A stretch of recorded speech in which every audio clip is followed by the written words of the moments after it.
السلام علیکم ورحمۃ اللہ وبرکاتہ۔ اللہ سبحانہ تعالیٰ نے ہمیں پیدا کیا اور ہمارے پیدا کرنے کا مقصد یہ بتایا کہ تمہیں امتحان کے لیے بنایا گیا۔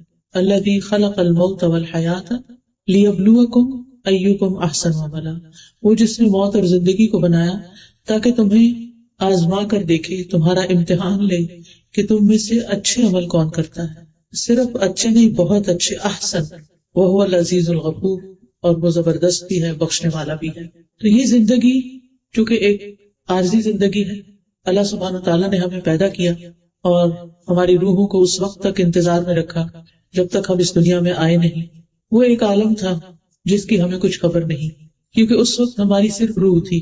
اس کے بعد اب اللہ تعالیٰ نے ہمیں روح اور جسم دونوں دیا، جس کو زندگی کہتے ہیں، اور ایک وقت آئے گا کہ یہ روح پھر جدا ہو جائے گی اور جسم مٹی میں چلا جائے گا اور روح اللہ تعالیٰ کے پاس چلی جائے گی، اور پھر ایک دن آئے گا کہ اللہ تعالیٰ دوبارہ روحوں اور جسموں کو اکٹھا کر دے گا۔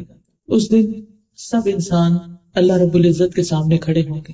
اس وقت انسان سے یہ دیکھا جائے گا کہ وہ کر کے کیا آیا ہے، وہ ساتھ لے کر کیا آیا ہے، اس نے اچھا کیا یا برا کیا۔ تو اسی امتحان کے لیے یہاں ہمیں چھوڑا گیا اس دنیا میں، تاکہ پتہ چلے کہ کون واقعی اچھا ہے اور کون اچھا نہیں ہے۔ اور جب انسان اللہ سبحانہ تعالیٰ کے سامنے حاضر ہوگا تو اس کے ساتھ نہ اس کا مال ہوگا، نہ اس کی اولاد ہوگی، نہ کوئی اور رشتہ دار، نہ کوئی دوست، کچھ بھی نہیں۔ انسان صرف اپنے اعمال کے ساتھ جو کچھ اس نے یہاں سے کمایا ہوگا وہ ساتھ لے کر اللہ تعالیٰ کے حضور حاضر ہوگا۔ اس کے بارے میں اللہ تعالیٰ نے ہمیں پہلے سے بتا دیا کہ جو اچھا کرے گا، ایمان لا کر نیک عمل کرے گا، اللہ سبحانہ تعالیٰ اس کو جنت کے باغوں میں داخل کرے گا، اور جو اللہ کو ناراض کرنے والے کام کرے گا وہ اللہ سبحانہ تعالیٰ کی طرف سے جہنم میں جو سزا بتائی گئی اس میں اس کو ڈالے گا۔ اس دنیا میں سب سے قیمتی چیز ایمان ہے۔ ہمیں اس بات پر ایمان ہے کہ ہمیں اللہ نے پیدا کیا، وہی ہمارا خالق ہے، وہی ہمارا مالک ہے، وہی ہمارا رازق ہے، اسی سے ہم آئے اور ہم اسی کی امانت ہے، اور جب وہ چاہے ہمیں واپس لے جائے، اس میں کسی بھی انسان کا کوئی اختیار نہیں، کوئی بس نہیں۔ موت برحق ہے، جب اللہ تعالیٰ چاہتا ہے انسان کو اس دنیا سے لے جاتا ہے، اور یہ سراسر اس کا فیصلہ ہے۔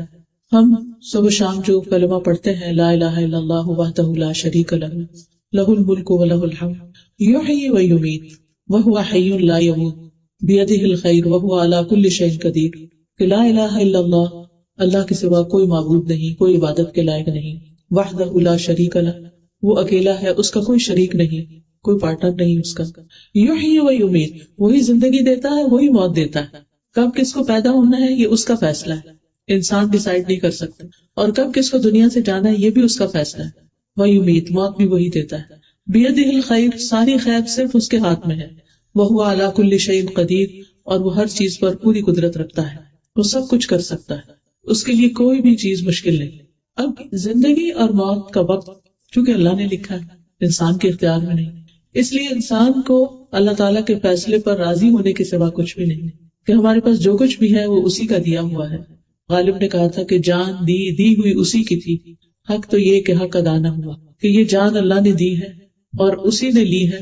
جان دی ہوئی اسی کی تھی، یعنی ہم نے اگر اپنی جان دے دی، اللہ کے حوالے کر دی، تو پھر یہ اسی کی تو تھی، ہم تو اس کے مالک نہیں۔ ٹھیک ہے، یہ ہمارے جسم میں ہے ہماری جان، لیکن ہم مالک نہیں، مالک وہ ہے جس نے اس روح کو پیدا کیا۔ جو جس چیز کو بناتا ہے وہی اس کا مالک ہوتا ہے، تو اس نے پیدا کیا، اسی کی طرف سے آئے اور اسی کی طرف واپس جانا ہے۔ اسی لیے ہم کہتے ہیں جب کوئی فوت ہو جاتا ہے کہ انا للہ و انا الیہ راجعون، کہ بے شک ہم اللہ ہی کے ہیں اور اسی کی طرف واپس جانے والے ہیں۔ اور یہ چیز انسان کو صبر دیتی ہے، اور جب کسی کی وفات پر، کسی صدمے پر، کسی دکھ اور تکلیف پر، کسی نقصان پر انسان یہ کلمہ پڑھ لیتا ہے تو اللہ سبحانہ تعالیٰ اس کا اجر محفوظ کر لیتا ہے، اور پھر جب اس کو اپنا غم یاد آتا ہے وہ دوبارہ یہ کلمہ پڑھتا ہے تو اس کو اتنا ہی ثواب مل جاتا ہے جتنا پہلی دفعہ اس نے صبر کرنے پر حاصل کیا۔ اور جہاں تک صبر کا اجر ہے، فرمایا کہ انما یوفی الصابرون اجرهم بغیر حساب۔ دنیا میں جتنی بھی نعمتیں ہیں وہ سب ایک امتحان، جو کچھ بھی ہمیں ملا ہے وہ سب ہمارے لیے ایک امتحان کا پرچہ ہے، چاہے ہماری اولاد ہے، چاہے ہماری اپنی قابلیت ہے، یا علم ہے، یا مال و دولت ہے، جو کچھ بھی ہے سب امتحان ہے۔ دیکھا یہ جا رہا ہے کہ ہم ان سب چیزوں کو استعمال کیسے کرتے ہیں اور ان کے ساتھ اپنے ریلیشن شپ کیسے رکھتے ہیں۔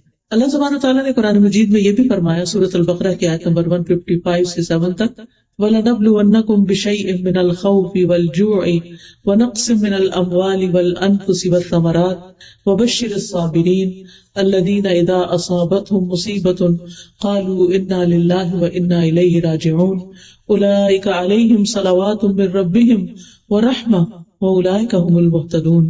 اور یقیناً ہم تمہیں خوف اور بھوک اور مالوں اور جانوں اور پھلوں کی کمی میں سے کسی نہ کسی چیز کے ساتھ ضرور آزمائیں گے، اور صبر کرنے والوں کو خوشخبری دے دو۔ یہ وہ لوگ ہیں کہ جب انہیں کوئی مصیبت پہنچتی ہے تو کہتے ہیں بے شک ہم اللہ کے لیے ہیں اور بے شک ہم اسی کی طرف واپس جانے والے ہیں۔ یہ لوگ ہیں جن پر ان کے رب کی طرف سے کئی مہربانیاں ہیں اور بڑی رحمت ہے، اور یہی لوگ ہدایت پانے والے ہیں۔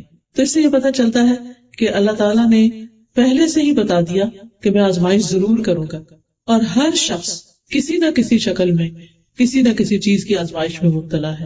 کوئی اولاد کی طرف سے آزمایا جا رہا ہے، کوئی مال کی طرف سے آزمایا جا رہا ہے، کوئی صحت کی طرف سے آزمایا جا رہا ہے، کوئی موت کے ساتھ آزمایا جا رہا ہے، کسی پیارے اور عزیز کی وفات کے ساتھ۔ تو یہ اللہ تعالیٰ نے شروع سے ہی بتا دیا تھا کہ میں آزماؤں گا ضرور۔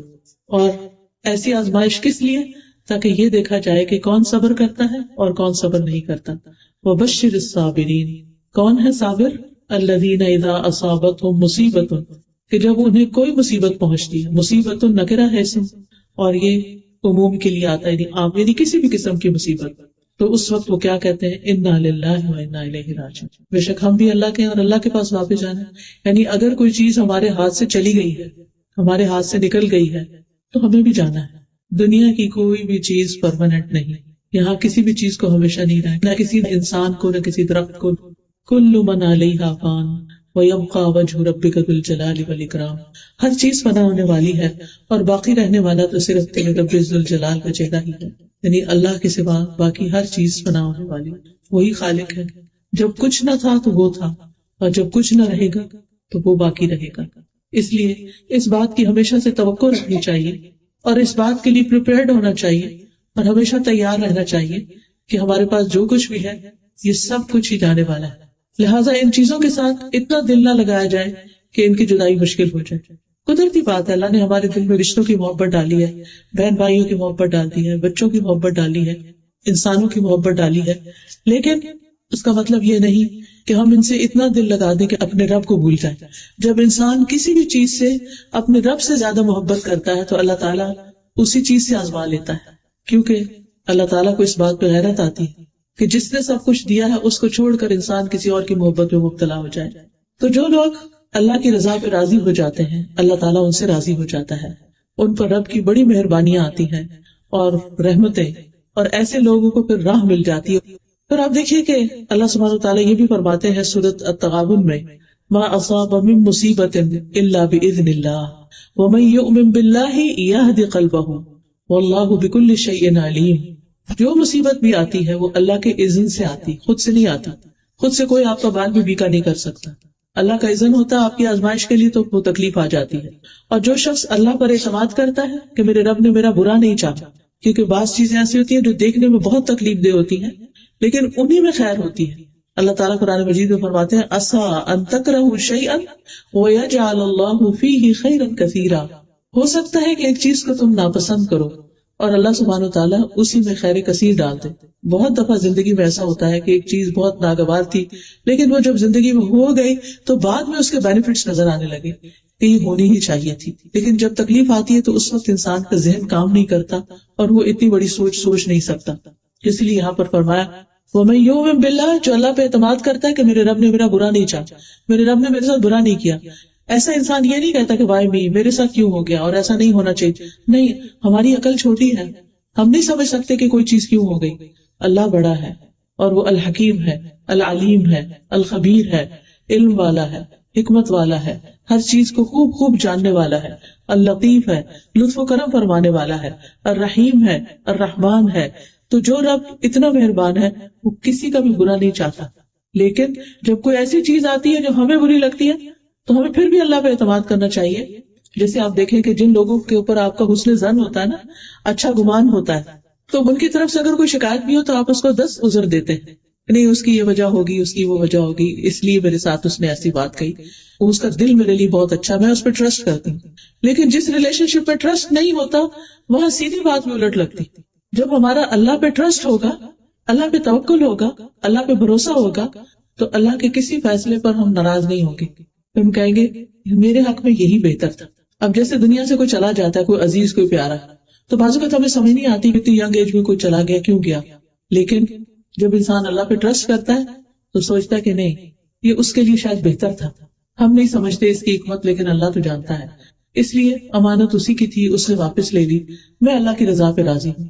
تو جو شخص اس طرح سوچتا ہے وَمَن يُؤْمِن بِاللَّهِ يَهْدِ قَلْبَهُ، اللہ اس کے دل کو ہدایت دے دیتے ہیں، اللہ اس کا دل تھام لیتے ہیں، اللہ اس کے دل کو مضبوط کر دیتے ہیں.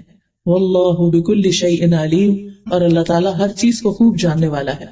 رسول اللہ صلی اللہ علیہ وسلم نے فرمایا کوئی بندہ اس وقت تک مومن نہیں ہو سکتا جب تک وہ اپنی اچھی اور بری تقدیر پہ ایمان نہ لائے، یہاں تک کہ وہ جان لے کہ جو چیز اسے ملنے والی تھی وہ اس سے چوک نہیں سکتی تھی، اور جو چیز اس سے چوک گئی یعنی گم گئی، نہیں ملی اس کو، وہ کسی صورت اسے ملنے والی نہیں تھی. اسی طرح جو چیز جانے والی تھی اس کو جانا ہی تھا. یہ صرف ایک امتحان تھا زندگی میں، اور جس چیز سے ہمیں فائدہ پہنچنا ہے وہ فائدہ پہنچ کے رہے گا. کسی کی نظر، کسی کا حسد اور کسی کی تنگ دلی اس نعمت کو ہم سے دور نہیں کر سکتی. اللہ تعالیٰ فرماتے ہیں کل نفس ذائقۃ الموت، ہر جان کو موت کا مزہ چکھنا ہے. وَنَبْلُوكُمْ بِالشَّرِّ وَالْخَيْرِ فِتْنَةً وَإِلَيْنَا تُرْجَعُونَ، اور ہم تو تمہیں اچھے اور برے حالات سے آزماتے ہیں اور بالآخر واپسی تو ہماری طرف ہے. یعنی جانا تو اسی کے پاس ہے، اور ہمیں جو خیر ملی ہے وہ بھی امتحان ہے، اور جو شر آیا ہے وہ بھی امتحان ہے. اور پھر سبحان اللہ، رسول اللہ صلی اللہ علیہ وسلم نے فرمایا اللہ جس کے ساتھ بھلائی کا ارادہ کرتا ہے، جس کا اچھا چاہتا ہے، اس کو مصیبت میں مبتلا کر دیتے. کیونکہ مصیبت میں پڑھ کے انسان اللہ سبحانہ تعالیٰ کی طرف رجوع کر لیتا ہے، اللہ سے اپنی گناہوں کی معافی مانگتا ہے، اللہ سبحانہ تعالیٰ کے ساتھ اپنی غلطیوں اور اپنی کوتاہیوں کا اعتراف کرتا ہے. دنیا سے اس کا دل اچاٹ ہوتا ہے، دنیا سے اس کا اعتماد ختم ہوتا ہے، اور اللہ سبحانہ تعالیٰ پر اس کا اعتماد بڑھ جاتا ہے، اور اس مصیبت کو بھی وہ پازیٹیولی دیکھنے لگتا ہے. نبی صلی اللہ علیہ وسلم نے فرمایا مسلمان کو جو بھی پریشانی، بیماری، رنج و ملال، تکلیف اور غم پہنچتا ہے، حتیٰ کہ اسے کانٹا بھی چبھ جاتا ہے، تو اللہ تعالیٰ اسے اس کے گناہوں کا کفارہ بنا دیتے ہیں. یعنی مومن کے حق میں تکلیف بھی خیر کا باعث ہوتی ہے. ام سلمہ کہتی ہیں میں نے رسول اللہ صلی اللہ علیہ وسلم کو فرماتے ہوئے سنا کہ جب اللہ کسی بندے کو کسی مصیبت کے ساتھ آزماتا ہے اور وہ اپنی حالت اور کیفیت کی بنا پر اسے ناپسند کرتا ہے، تو اللہ تعالیٰ اس تکلیف کو اس کے گناہوں کا کفارہ اور اس کو پاک کرنے کا سبب بنا دیتا ہے، یہاں تک کہ وہ پہنچنے والی مصیبت اللہ عز و جل کے علاوہ وہ کسی کے در پہ پیش بھی نہیں کرتا، یا اسے دور کرنے کے لیے غیر اللہ کو نہیں پکارتا، اللہ ہی کو پکارتا ہے اور بار بار اللہ کو پکارتا ہے. اور اس چیز سے انسان اللہ تعالیٰ کے بہت قریب ہو جاتا ہے. اور اگر دیکھا بھی جائے بندے ہمارا کتھارسس کرتے ہیں، ہمیں تھوڑی دیر کے لیے بہلا دیتے ہیں، تھوڑا ہمارے دل کو تسلی دے دیتے ہیں، لیکن پھر کیا ہوتا ہے اس کے بعد جب وہ بندے چلے جاتے ہیں تو ہم دوبارہ اسی ڈپریشن میں آ جاتے ہیں، دوبارہ وہی دکھ اور غم دل پہ چھا جاتا ہے، اپنے آپ کو مضبوط کرتے پھر کمزور ہو جاتے ہیں، پھر انسان سے صبر نہیں ہو پاتا.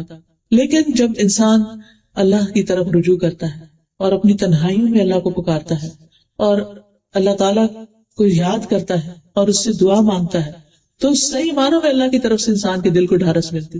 بندوں کی طرف سے ملی ہوئی ڈھارس کمزور ہوتی ہے، کم ہوتی ہے، لیکن اللہ کی طرف سے ملی ہوئی تسلی بہت بڑی ہوتی ہے. قرآن مجید میں اللہ تعالیٰ فرماتے ہیں الیس اللہ بکاف عبدہ، کیا اللہ اپنے بندے کے لیے کافی نہیں؟ انسان کیوں دوسری چیزوں پہ بھروسہ کرتا ہے؟ کیا اللہ کافی نہیں؟ اور پھر وَمَن يَتَوَکَّلْ عَلَى اللَّهِ فَهُوَ حَسْبُهُ، جو اللہ پہ بھروسہ کر لیتا ہے اللہ اس کو کافی ہو جاتا ہے. اسی لیے ہم کہتے ہیں حسبی اللہ ونعم الوکیل، نعم المولا ونعم النصیر، مجھے میرا رب کافی ہے اور وہ بہترین مولا ہے، بہترین مددگار ہے، بہترین کام آنے والا ہے. اس لیے جب کوئی تکلیف پہنچے تو انسان اپنے ذکر کی ڈوز بڑھا دے، اللہ سے باتیں زیادہ کرے، اللہ سے مدد مانگے، جیسا کہ قرآن پاک میں اللہ تعالیٰ فرماتے ہیں وَاسْتَعِینُوا بِالصَّبْرِ وَالصَّلَاةِ، کہ اللہ سے مدد مانگو صبر کے ساتھ اور نماز پڑھ کے، دعا کر کے. یہ دو چیزیں انسان کو مضبوط کرتی ہیں.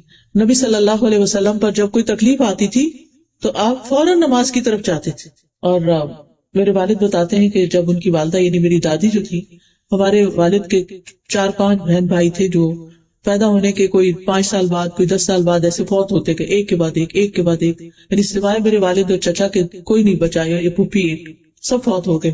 تو کہتے ہیں کہ میری دادی جو تھی وہ جس وقت کو بچہ فوت ہوتا تھا اس کے اوپر کپڑا ڈال کے خود اس کے پاس نماز کے لیے کھڑی ہو جاتی اور اللہ سے خوب خوب دعائیں کرتی. تو جو ان کی دوستیں یا اور خواتین تھی وہ کہتی کہ اس کو تو اپنی اولاد کا مرنے کا کوئی غم ہی نہیں ہے. غم کس کو نہیں ہوتا؟ یہ کسی سے پوچھ کے غم کرنا ہوتا ہے.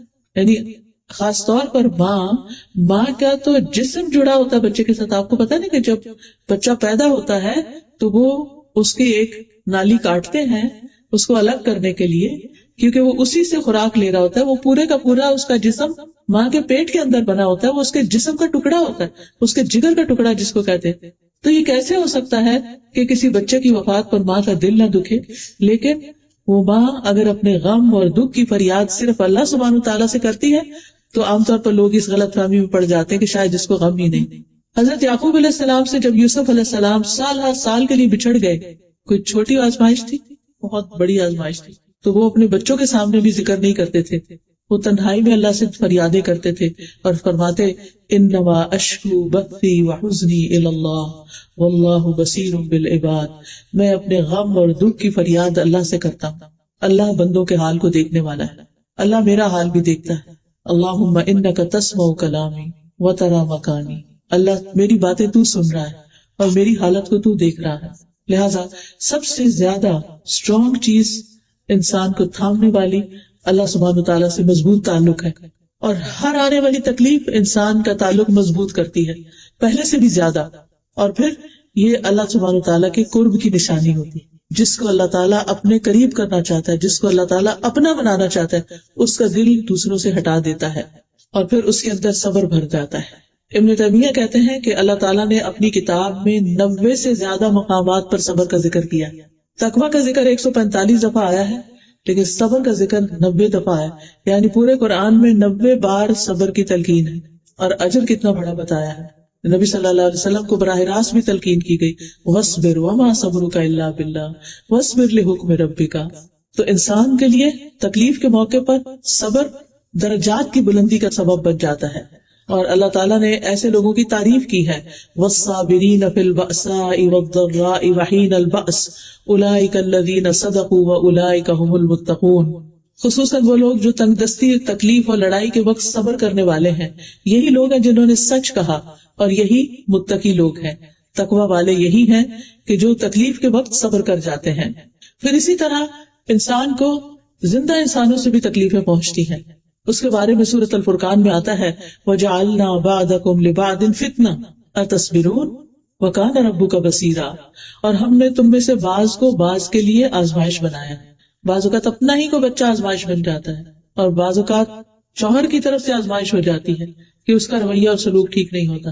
بعض اوقات کوئی اور انسان مصیبت کا باعث بن جاتا ہے تو انسان کی زندگی حرام کر دیتا ہے، انسان کا سکون چین لوٹ لیتا ہے. تو ایسے میں کیا فرمائے کہ اتصبرون، اس کا حال صرف صبر ہے کہ اپنی زبان سے کوئی ایسی بات نہیں نکلنے دینی جو اللہ تعالیٰ کو ناپسند ہے، کوئی ایسا کام نہیں کرنا جو اللہ تعالیٰ کو ناپسند ہے. صبر یہ ہوتا ہے کہ انسان اس تکلیف کے وقت میں سارا وقت یہ دیکھے کہ رب کی نگاہیں میرے اوپر ہے اور وہ میرے ایک ایک ایکشن کو، میری ایک ایک حرکت کو دیکھ رہا ہے، اور فرشتے قلم سنبھالے ہر لمحے دیکھ رہے ہیں کہ یہ بندہ اب کہتا کیا اور کرتا کیا. تکلیف اور دکھ کے وقت جو اللہ کو نہیں بھولتا اور اللہ کو یاد کرتا ہے اور اللہ سے مدد مانگتا ہے اور صبر کرتا ہے اور کوئی برے الفاظ زبان سے نہیں نکالتا، کوئی زیادتی کی بات زبان سے نہیں نکالتا، اللہ سبحانہ وتعالیٰ پھر اس کو تھام لیتا ہے. وَكَانَ رَبُّكَ بَصِيرًا، اور تیرا رب ہمیشہ سے سب کچھ دیکھنے والا ہے، وہ سب دیکھ رہا ہے. بعض اوقات ہم انسانوں کے سامنے اپنی سچائی کو پروو نہیں کر سکتے، لیکن اللہ دیکھتا ہے. یہ چیز انسان کے دل کو تسلی دے دیتی ہے، سکون دے دیتی ہے کہ میرا رب تو جانتا ہے، میرا رب تو دیکھتا ہے. اور صبر جو ہے افضل ترین ایمان کی حالت ہے. نبی صلی اللہ علیہ وسلم نے فرمایا الایمان الصبر والسماحہ، کہ افضل ایمان صبر اور نرمی کرنا ہے. پھر اسی طرح خسارے سے بچنے کے لیے بھی صبر کرنا ضروری ہے. سورۃ العصر میں اللہ تعالیٰ فرماتے ہیں والعصر ان الانسان لفی خسر الا الذین آمنوا وعملوا الصالحات وتواصوا بالحق وتواصوا بالصبر. اور یہ بڑی ہمت کا کام ہوتا ہے، آسان نہیں ہے. صرف اللہ کی توفیق سے ہی انسان صبر کر سکتا ہے، لیکن صبر سے بڑی کوئی نعمت کسی کو نہیں ملی. حدیث میں آتا ہے وَلَن تُعْطَوْا عَطَاءً خَيْرًا وَأَوْسَعَ مِنَ الصَّبْرِ، کہ کسی شخص کو صبر سے بہتر اور کشادہ تر نعمت کوئی نہیں ملی. یعنی جس کو صبر مل گیا گویا اس کو بہت بڑی نعمت مل گئی، کیونکہ صبر کے ساتھ ہی اجر ہے اور صبر کے ساتھ بلند درجے ہیں. تو یقین اور صبر، یقین کس بات کا کہ اللہ میری مدد ضرور کرے گا اور اس صبر پر مجھے اجر ضرور عطا کرے گا. صبر جو ہے عربی زبان میں روک لینے کو کہا جاتا ہے، رکنا، روکنا، یعنی اپنے آپ کو کس چیز سے روکنا؟ واویلا کرنے سے، شکوے شکایتیں کرنے سے، زیادتی کی باتیں کرنے سے، اور اپنی ٹون میں، اپنے الفاظ میں نرمی لا کر اور اچھے الفاظ اور اچھے جملے بول کر جو بار بار انسان کہے اے رب میں آپ سے راضی ہوں، آپ بھی مجھ سے راضی ہو جائیں، اے رب میں اس چیز پر صبر کروں گی. یعنی جو بھی کوئی صدمہ اور تکلیف انسان کو ہو تو ساتھ ساتھ انسان اپنے رب سے باتیں کرتا چلا جائے. دل کی کیفیت اللہ کو ویسے بھی پتا ہے، لیکن ہم اپنے دل کا حال بتائیں کہ یا رب میرا دل بوجھل ہو رہا ہے، یا رب میرا دل اداس ہو رہا ہے، یا رب میرا دل یہ چاہ رہا ہے، آپ میری مدد فرمائیں. اور آپ دیکھیں گے کہ اللہ کی مدد آئے گی. ان اللہ مع الصابرین، بے شک اللہ تعالیٰ صبر کرنے والوں کے ساتھ ہے. تو نفس کو بے صبری سے اور ناراض ہونے سے روک لینا، زبان کو شکایت سے روک لینا اور اعضاء کو بے چینی سے روک لینا، یہ صبر ہوتا ہے. اور پھر کس چیز پر روک لینا؟ اس حد پہ روک لینا اللہ سبحانہ وتعالیٰ جس کا تقاضا ہم سے کرتا ہے کہ اس سے آگے نہیں. مثلا کسی کی جدائی پر آنکھیں آنسو بہا سکتی ہیں، کوئی مسئلہ نہیں، رو سکتے، جتنا رونا چاہے رو لیں، لیکن زبان سے کوئی بات غلط نہیں نکالنا جو اللہ تعالیٰ کو ناپسند. یہ صبر ہے. پھر اسی طرح یہ بھی کہا جاتا ہے کہ نفس کی عادات میں سے سب سے اچھی عادت جس کے ذریعے سے انسان ایسا کام کرنے سے رک جائے جو اچھا اور خوبصورت نہیں ہوتا، یہ نفس کی قوتوں میں سے ایک قوت ہے جس کے ذریعے وہ اپنی حالت کی اصلاح کرتا ہے اور اپنے معاملے کو قائم کر لیتا ہے، یعنی جو کرنا چاہتا ہے کر لیتا ہے. پھر اسی طرح جو صبر کر لیتا ہے اللہ تعالیٰ اس کو ایک نور عطا کرتے ہیں، کیونکہ الصبر ضیاء، صبر روشنی ہے. کیونکہ جب انسان پینک ہو جاتا ہے، جب انسان بے چین ہو جاتا ہے، جب انسان پریشان ہو جاتا ہے تو اس کو سمجھ نہیں آتا کہ اب اس کو کرنا کیا چاہیے، لہٰذا اس پریشانی اور بے چینی میں وہ غلط راستے اختیار کر لیتا ہے. لیکن جب انسان صبر کرتا ہے، ٹھہر جاتا ہے، تحمل کا معاملہ کرتا ہے تو اللہ تعالیٰ اس کے دل میں الہام کرتے ہیں پھر کہ اب تمہیں کیا راستہ اختیار کرنا ہے، اب اس کے بعد کیا ہوگا، اب کون کون سے کام کرنے ہیں. اسی لیے ہم دیکھتے ہیں کہ نبی صلی اللہ علیہ وسلم کو تو سب سے زیادہ یہ نور نصیب ہوا تھا کہ جنگ بدر ہے، نبی صلی اللہ علیہ وسلم کامیاب ہو کر واپس لوٹ رہے ہیں، راستے میں خبر ملتی کہ آپ کی بیٹی کی وفات ہو گئی. پھر اسی طرح حضرت رقیہ کی پہلے ہوئی، پھر حضرت ام کلثوم کی ہوئی، پھر آپ کے بیٹوں کی وفات بھی اس سے پہلے ہو چکی تھی. تو صرف حضرت فاطمہ کی آپ کے بعد 6 مہینے کے بعد وفات ہوئی. آپ کے سارے بچے، آپ نے والد تو دیکھے ہی نہیں تھے، والدہ بھی آپ کی 6 سال کی عمر میں فوت ہو گئی، پھر دادا فوت ہو گئے، پھر چچا فوت ہو گئے، پھر حضرت خدیجہ فوت ہو گئی. یو نیم اٹ، کون سا رشتہ تھا جو آپ کی زندگی میں آپ سے جدا نہیں ہوا. اسی لیے نبی صلی اللہ علیہ وسلم نے فرمایا کہ جب تم پر کوئی دکھ تکلیف آئے تو میرے دکھوں کو یاد کر لو تو تمہارے دکھ ہلکے ہو جائیں. یعنی کسی شخص کے والدین اور بچے اور بیوی سب فوت ہو جائیں تو اس کے لیے زندگی کتنی مشکل ہوگی. لیکن ان ساری مشکلات کے باوجود نبی صلی اللہ علیہ وسلم سے زیادہ مسکرانے والا کوئی نہیں تھا. مومن کا غم اس کے دل میں ہوتا ہے لیکن اس کے چہرے پر مسکراہٹ ہوتی، وہ اللہ کی رضا پر راضی ہوتا ہے، وہ اپنے کام روٹین میں کرتا چلا جاتا ہے. یہ نہیں کہ انسان نمازیں چھوڑ دے یا صدقہ خیرات چھوڑ دے، وہ سارے کام اللہ کی اطاعت پر پابند رہ کے کرتا چلا جاتا ہے. تو صبر کرنے والوں کے لیے اوپر جو میں نے آیت پڑھی اس میں 3 فائدے بتائے گئے. اولئک علیہم صلوات، جو صبر کرے گا اس پر اللہ تعالیٰ کی بہت سی رحمتیں ہوں گی، من ربہم ورحمت، اور رحمت بھی آئے گی اور ہدایت بھی ملے گی. یہ کتنی بڑی بڑی نعمتیں ہیں جو صبر کرنے والوں کو ملتی ہیں. بعض سلف صالحین کو جب پہنچنے والی مصیبت پہ تسلی دی گئی تو انہوں نے کہا میں کیوں نہ صبر کروں، جبکہ اللہ تعالیٰ نے مجھے صبر پر 3 باتوں کا وعدہ کیا ہے اور ان میں سے ہر بات دنیا میں جو کچھ ہے اس سے بہتر ہے. کسی کو اللہ کی رحمت مل جائے اس سے بڑی کیا چیز چاہیے، اللہ تعالیٰ کی طرف سے بہت سی نوازشیں مل جائیں اور کیا چاہیے. تو صلوات، رحمت اور ہدایت ملتی ہے صبر کرنے والوں کو.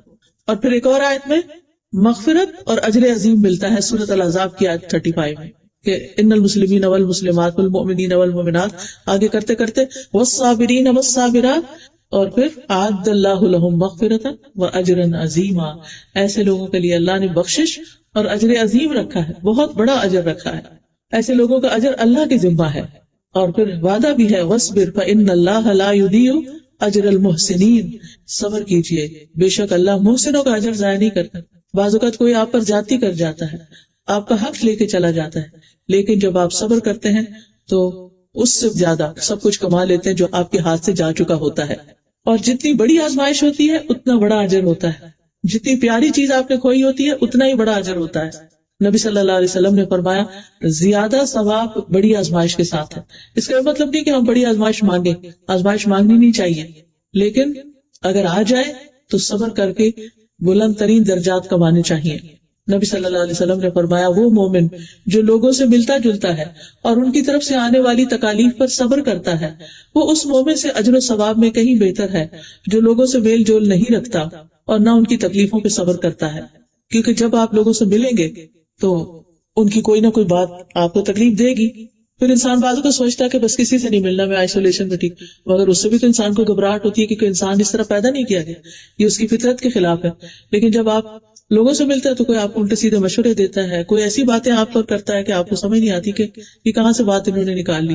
ایسی ساری باتوں کو ایک کان سے سن کے دوسرے کان سے نکال دینا چاہیے، جسٹ اگنور. بس ٹھیک ہے، ہر ایک کا کہا کیا اس کے ساتھ ہے، میں معاملہ اللہ کے سپورٹ کرتی، اور پھر انسان اپنے کام میں لگ جائے. کیونکہ یہ زندگی بہت چھوٹی ہے، یہ وقت بہت قلیل ہے، یہ بہت تھوڑا وقت ہے جو ہمیں اس پلانٹ پہ ملا ہے. ہم سب ٹرانزٹ میں ہیں، اگلی فلائٹ لینی ہے ہم نے، تو اس کے لیے ہمیں یہ ہے کہ آگے کچھ نہیں ملے گا سوائے اس کے جو تم یہاں سے اکٹھا کر کے لے جاؤ. تو جس شخص کو یہ فکر ہو کہ جو کچھ میں نے لینا ہے یہیں سے لینا ہے، وہ کیا کرے گا؟ کیا وہ سو جائے گا، سستی کرے گا، ادھر ادھر باتیں گپ شپ لگائے گا، اپنے سیل فون پہ بیٹھ جائے گا؟ نہیں، اس کو کہے گا پہلے میں سب سے بندوبست کروں اپنا کہ مجھے آگے کیا لے کے جانا، اور پھر اس کے بعد وہ چیزیں اکٹھی کر کے رکھ کے اپنا سامان، پھر میں دیکھوں گا کچھ اور چیز. ہم بھی اپنی زندگیوں کا جائزہ لیں کہ ہم اپنے پرائم ٹائم میں کیا کرتے ہیں، ہم صبح ارلی مارننگ کیا کرتے ہیں، ہم رات کو سونے سے پہلے کیا کرتے ہیں. کیا ہم فونز پہ اور ادھر ادھر کی باتوں میں تو وقت نہیں لگاتے؟ کیونکہ صبح کے وقت کی عبادت بہترین عبادت ہوتی. ان قرآن الفجر کان مشہودا، فجر کے وقت قرآن کا پڑھا جانا اس میں فرشتوں کی حاضری ہوتی ہے، دعائیں قبول ہوتی ہیں، بابرکت وقت ہوتا ہے. نبی صلی اللہ علیہ وسلم کی دعا ملتی ہے اللہم بارک لامتی فی بکورہا، اللہ میری امت کی صبح میں برکت ڈال دے. تو جب کوئی انسان اس وقت اللہ کو یاد کرتا ہے، اللہ کی عبادت کرتا ہے، ٹھیک ہے آپ تہجد کے وقت اٹھے، آپ نے فجر پڑھی، آپ نے اشراق پڑھے، اب آپ تھوڑا سا آرام بھی کر سکتے ہیں، اس میں کوئی حرج کی بات نہیں. لیکن یہ نہیں کہ فجر کی نماز کے وقت آپ آرام کر رہے ہوں اور جب سورج اندر باہر ہو تو آپ اٹھ کے نمازیں پڑھیں، یہ طریقہ نہیں ہے اللہ کی عبادت کا. تو بہرحال صبر جو ہے اس سے انسان کو عبادت میں بھی مدد ملتی ہے، اور اس میں پھر خیر کثیر مل جاتی ہے انسان کو. انسان اپنے روزمرہ کے کام، اپنی ڈیوٹیز، اپنے فرائض بہت اچھی طرح انجام دے سکتا ہے. لیکن اگر بے صبرا ہو تو کیا ہے، ڈپریشن میں چلا جائے گا. بے صبر پن سے نتیجہ تو کچھ نہیں نکلتا، یعنی ہمیں حاصل تو کچھ نہیں ہوتا. اور پھر کیا ہوتا ہے کہ انسان اس کی دوائیاں کھانی شروع کر دیتا ہے، اور دوائیاں کھانے کے بعد آپ سب کو پتہ ہے کیا ہوتا ہے، پھر صرف سونا ہی ہوتا ہے. تو صرف بھلانے والی بات ہوتی ہے، انسان کی ساری پروڈکٹیوٹی ماری جاتی ہے، انسان دوسروں سے رشتوں سے کٹ کے رہ جاتا ہے، انسان کسی کام کا نہیں رہتا. تو پہلے ہی مرحلے پر، کیونکہ صبر کیا ہے، الصبر عند الصدمۃ الاولی، جب صدمے کا آغاز ہوتا ہے اس وقت جو صبر کر لیتا ہے انسان کہ مجھے یہ بس اس لمٹ تک جانا ہے، اس سے آگے نہیں جانا، تو اس کے اجر میں پھر بے پناہ اضافہ ہوتا ہے. رسول اللہ صلی اللہ علیہ وسلم نے فرمایا مدد صبر کے ساتھ ہے، جو صبر کرے گا اس کو اللہ کی مدد ملے گی، اور کشادگی تنگی کے ساتھ ہے، یعنی جب چیزیں تنگ ہو جاتی ہیں وہیں سے وسعت آ جاتی ہے. اور بے شک ہر مشکل کے ساتھ ایک آسانی ہے، اور بے شک اسی مشکل کے ساتھ ایک اور آسانی ہے. یعنی اللہ سبحانہ تعالیٰ جب کوئی چیز ہم سے لے لیتا ہے تو اس کے لینے میں بھی آسانیاں ہوتی ہیں. آپ دیکھیں کہ مثلاً آپ کو کھانا پکانے کا وقت نہیں ملا، آپ نے کھانا سکپ کر دیا، پانی پی لیا، اور پھر کئی گھنٹے کے بعد جا کے آپ کو کھانے کی کوئی چیز ملی. کئی دفعہ سفر میں ایسا ہو جاتا ہے کہ مرضی کے کھانے پینے کی چیز نہیں ہوتی، یا وہ ملتی نہیں جو آپ نے کھانا ہوتا، تو آپ ایک لمبا فاقہ کرتے ہیں. کبھی آپ نے اس فاقے کو انجوائے کیا؟ کتنا انجوائے کرتا ہے نا جب انسان کا پیٹ خالی ہوتا ہے اور اس کے اندر ایک عجیب سی گہرائی آ جاتی ہے، ایک غور و فکر آ جاتا ہے، اور پھر آہستہ آہستہ بھوک لگ کے بھوک بھی ختم ہو جاتی ہے اور انسان اپنے آپ کو ہلکا پھلکا محسوس کرتا ہے. پہلے مجھے یہ بات سمجھ نہیں آتی تھی کہ علم جو ہے بھرے پیٹ کے ساتھ حاصل نہیں ہوتا یا انسان غور و فکر نہیں کر سکتا، لیکن جب میں نے اس کا ایکسپیرینس کیا تو میں حیران ہو گئی کہ کس طرح بھوک اور فاقہ اور کھانے پینے سے دور رہنا کس طرح انسان کو طاقتور بنا دیتا ہے اور اس کی زندگی میں کتنی سہولت اور آسانی ہو جاتی ہے. تو جب ہم ایک تکلیف برداشت کرتے ہیں تو اس کے ساتھ اللہ تعالیٰ اجر بھی دیتا ہے، صبر بھی دیتا ہے، وسعت دیتا ہے، آسانی دیتا ہے، کئی اور نعمتیں اور کئی اور مینیوز کھل جاتے ہیں. پھر اسی طرح صابرین کے ساتھ اللہ ہے، صابرین کو اللہ کی مدد ملتی ہے، فرشتوں کا ساتھ ملتا ہے، اللہ کی محبت ملتی ہے. واللہ یحب الصابرین. ہم سب چاہتے ہیں اللہ تعالیٰ ہم سے محبت کرے، لیکن جب کوئی صبر کرتا ہے تو اللہ کی محبت اس کی قسمت میں لکھی جاتی ہے. پھر کامیابی بھی صبر کے ساتھ ہے، عزت بھی صبر کے ساتھ ہے.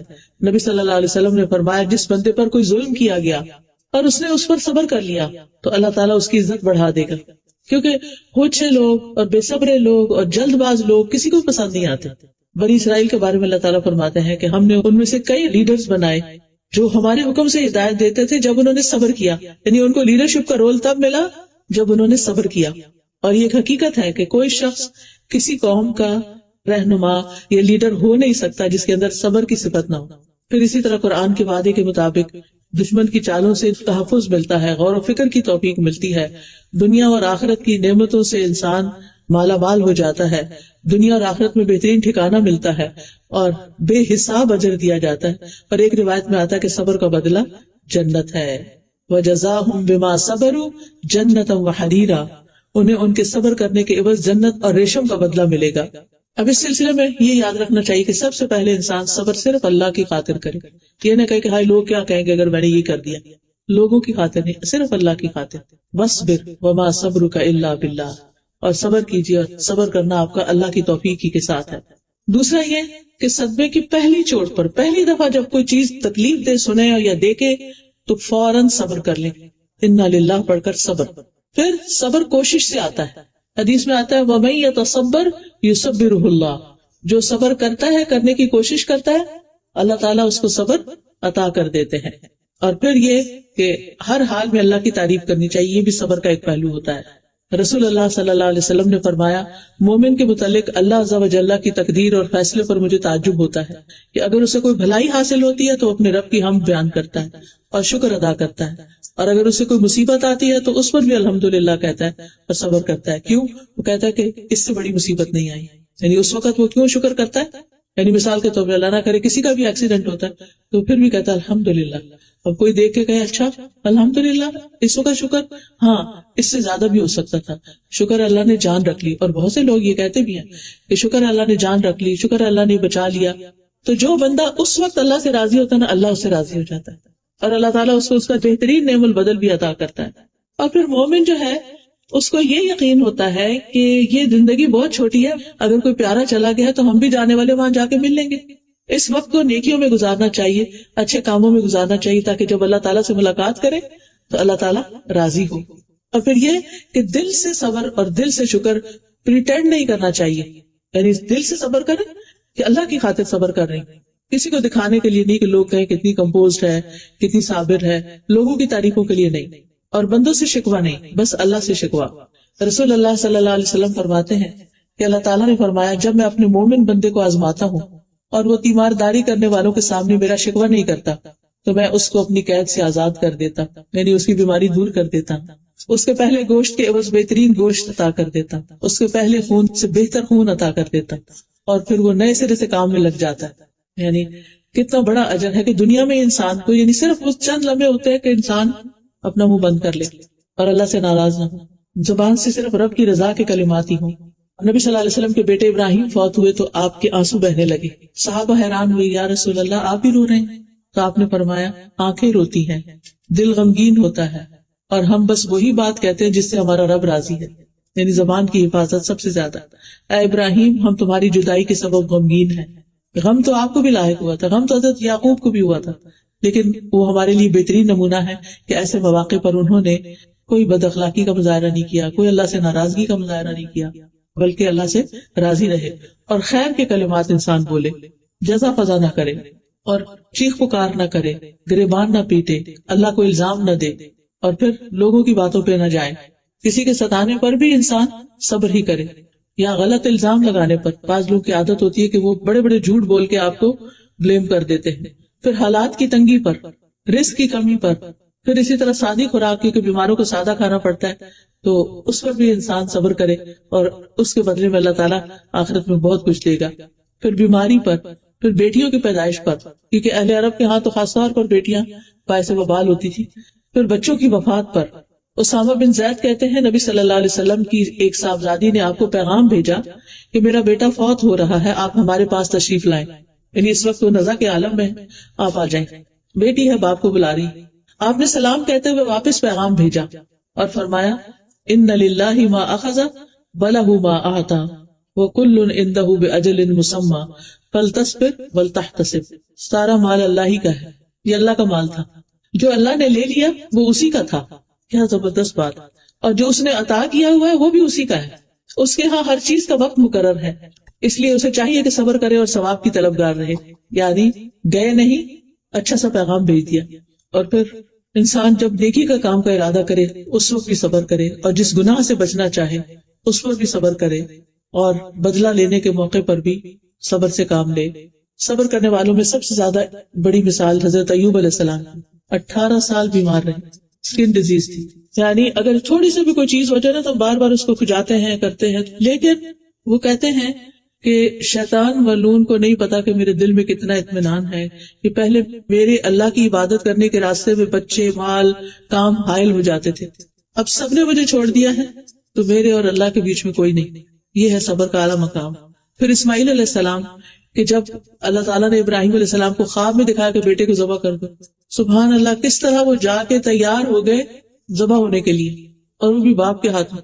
کوئی شکوہ نہیں کیا کہ آپ ہمارے ساتھ نہیں رہتے، آپ تو پتہ نہیں کہاں رہتے ہیں اور آ جاتے ہیں اور ایسے ایسے کام ہمیں کہتے ہیں جو ہم کر نہیں سکتے.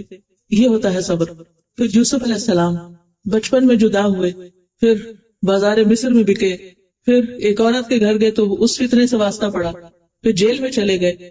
ہر جگہ لوگ ان کو کہتے تھے انا نراک من المحسنین، ہم آپ کو بڑا ہی نیک پاتے ہیں، بڑا محسن پاتے ہیں. یعنی اتنی مشکلات میں بھی انہوں نے نیکی کا دامن نہیں چھوڑا، کسی کے خلاف کوئی پروپیگنڈا نہیں کیا. اجر کمانے والے تو ایسے ہی ہوتے ہیں.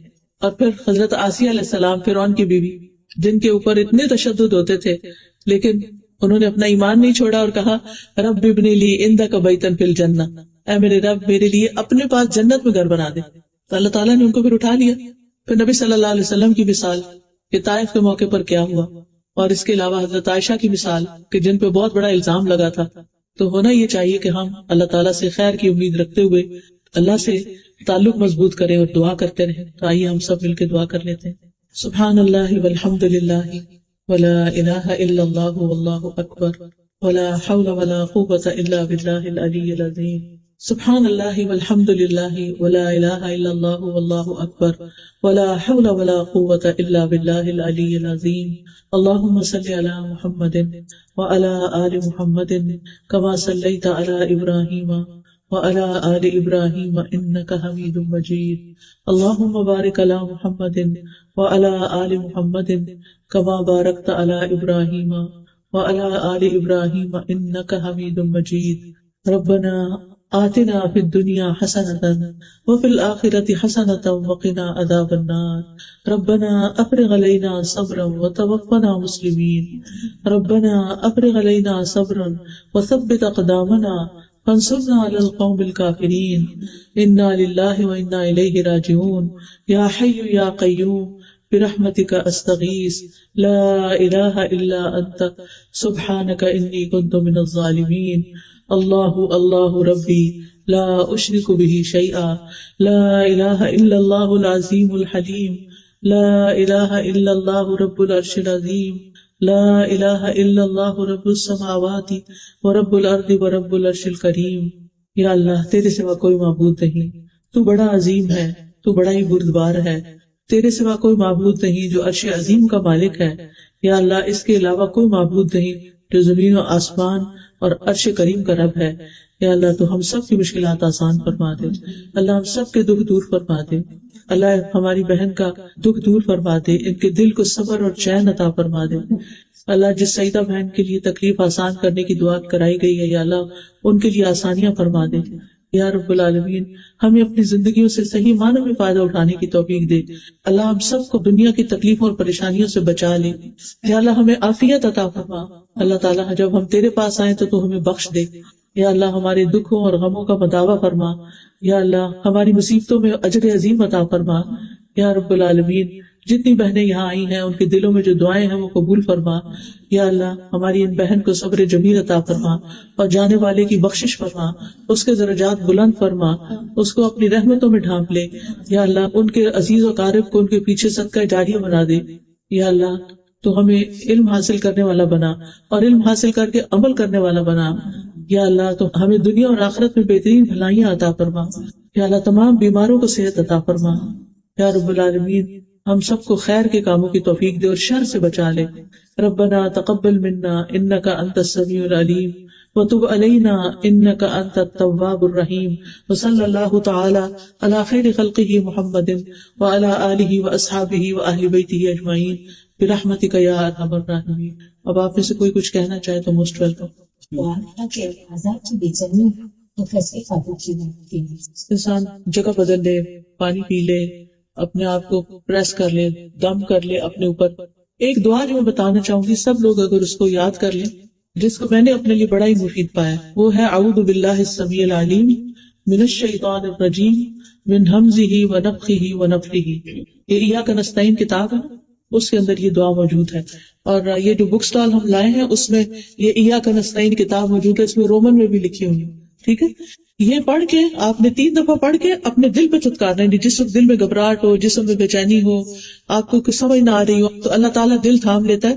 تو اپنے دل کے مقام پر 3 دفعہ یہ پڑھ کے تھو تھو تھو کرنا ہے. یعنی چھو نہیں کرنا جیسے ہم چھو کرتے ہیں, بلکہ تھو کرنا ہے. ٹھیک ہے, یعنی غم آتا ہی اس وقت ہے جب شیطان دل پہ قابو پاتا ہے, تو شیطان کو قریب نہیں پھٹکنے دینا.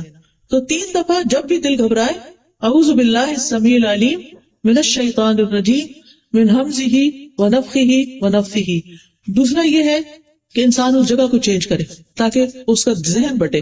پھر یہ میت کی بخشش کی دعائیں ہیں, یہ انسان کو اپنے سارے فوت شدگان کے لیے پڑھنی چاہیے.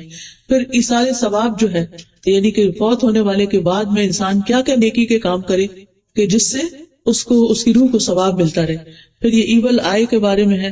پھر جو کوئی بیمار ہو اس کے پاس یہ کتاب ہونی چاہیے, پریئرز فار ہیلنگ, کہ کون کون سی دعائیں ہم کریں کہ صحت یاب ہو جائے.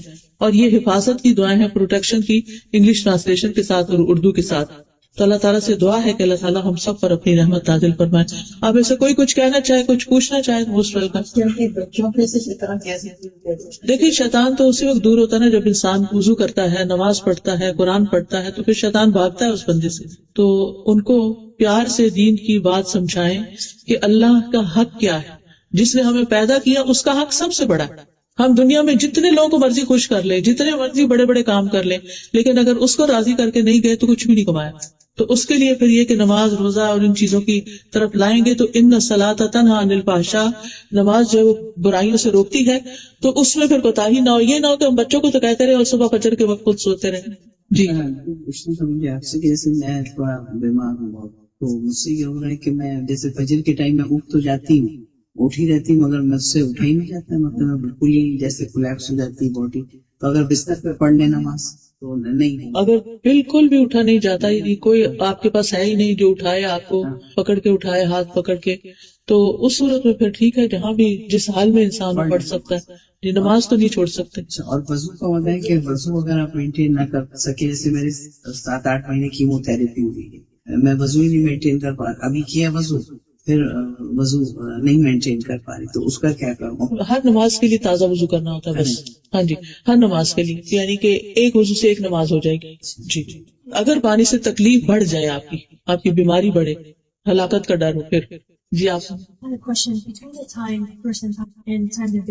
Say, and the time could be anywhere in the body. Or the sound is very, sometimes later, like maybe like 2 weeks later. Like where سوال تو جب فرشتے جان نکالتے ہیں نا, تو ساتھ ہی کفن لے کر آتے ہیں اور وہ لے کے اوپر چلے جاتے ہیں. تو مومن کی روحیں اوپر چلی جاتی ہیں, علیین میں چلی جاتی ہیں. just wait until they're buried, because we know that this whole ہاں بالکل, دے ویٹ انٹل, کیونکہ وہ ہے انتظار کی جگہ. جیسے عمل ہوں گے اس طرح کے لوگوں کی کمپنی میں ہوں گے. پھر نیک والدین ہوں یا نیک آباء و اجداد ہوں تو ان سے بھی جا کے انسان ملتا ہے. And then once the bad body is being buried, I guess they come back down and they watch the buried. نہیں, وہ باڈی کا کنیکشن روح کے ساتھ کر دیتے ہیں اور پھر انسان کو ہوش آ جاتی ہے اور وہ منکر نکیر کے سوالوں کے جواب دیتا ہے. اور اصل میں ہمیں یہ لگتا ہے نا کہ فاصلے بہت زیادہ ہیں، یعنی روح کہاں ہے، باڈی کہاں ہے، ان کا کنیکشن کیسے ہے.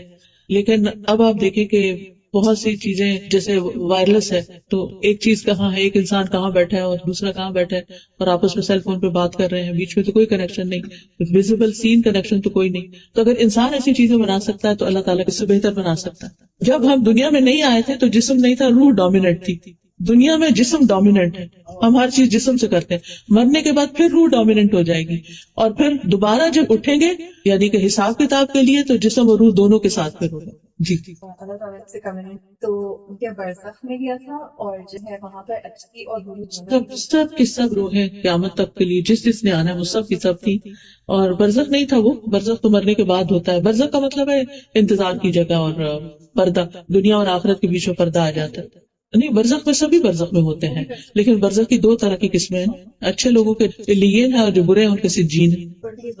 دعا کر سکتے ہیں اس کے بعد، لیکن نماز اور قرآن ایسی چیز ہے جو کسی اور کے لیے نہیں کر سکتے. جیسے میں اگر کہوں میں مصروف ہوں، میری نماز تم پڑھ لو ذرا، نہیں پڑھ سکتے. جی عمرہ کر سکتے ہیں، حج کر سکتے ہیں، عمرہ کر سکتے ہیں، صدقہ خیرات کر سکتے ہیں. یہ جو پمفلٹ ہے نا، یہ بہت فائدے کا ہے، ایصال ثواب کا. اس میں انگلش میں ہے، اردو میں بھی شاید ہو. تو ایصال ثواب کی جتنی بھی چیزیں ہیں وہ ساری اس میں ڈیٹیلز مینشن کی ہوئی ہیں کہ کیا کیا کر سکتے ہیں اور کیا نہیں کر سکتے. یہ آپ کے پاس ہونا چاہیے، اوروں سے بھی شیئر کر سکتے ہیں آپ. ایک اور سوال ہے جی جو بڑا کنفیوژن کا ہے. یہ لوگ یہ پوچھتے ہیں جیسے کہ فرض کریں میرا انتقال ہو گیا اور میں بچوں سے کیا کہوں کہ قبرستان میں جا کے کتنی دیر رکے. ان لوگ کہتے ہیں ادھر کھڑے ہو کے دعا پڑھ لو، سر کی طرف کھڑے ہو جاؤ قبرستان میں. میں نے اکثر دیکھا یہاں پہ قبرستان میں کہ کچھ لوگوں نے کہا ادھر پڑھیں دعا 4، کچھ لوگ ادھر کھڑے پیتیانے دعا پڑھ رہے ہیں کہ ادھر سورہ بقرہ پڑھ لیں ادھر. یہ تو یہ کیا سورت پڑھنے کا تو وہ وقت نہیں ہوتا. کہتے ہیں نا کہ گھروں کو قبرستان نہیں بناؤ، یعنی اس میں قرآن پڑھتے رہتے. اس کا مطلب کیا ہے؟ گھروں کو قبرستان نہیں بناؤ یعنی اس میں قرآن پڑھتے رہو. یعنی قبرستان میں قرآن نہیں پڑھا جاتا. قبرستان میں صرف جب وہ دفن کر کے تھوڑی دیر دعا کر کے کہ اس کا حساب کتاب اب ہو رہا ہے تو اس کی ثابت قدمی کی دعا کر کے پھر وہاں سے چلے بس. ٹھیک ہے، اجازت. سبحانک اللہم و بحمدک، اشہد ان لا الہ الا انت، استغفرک و اتوب الیک.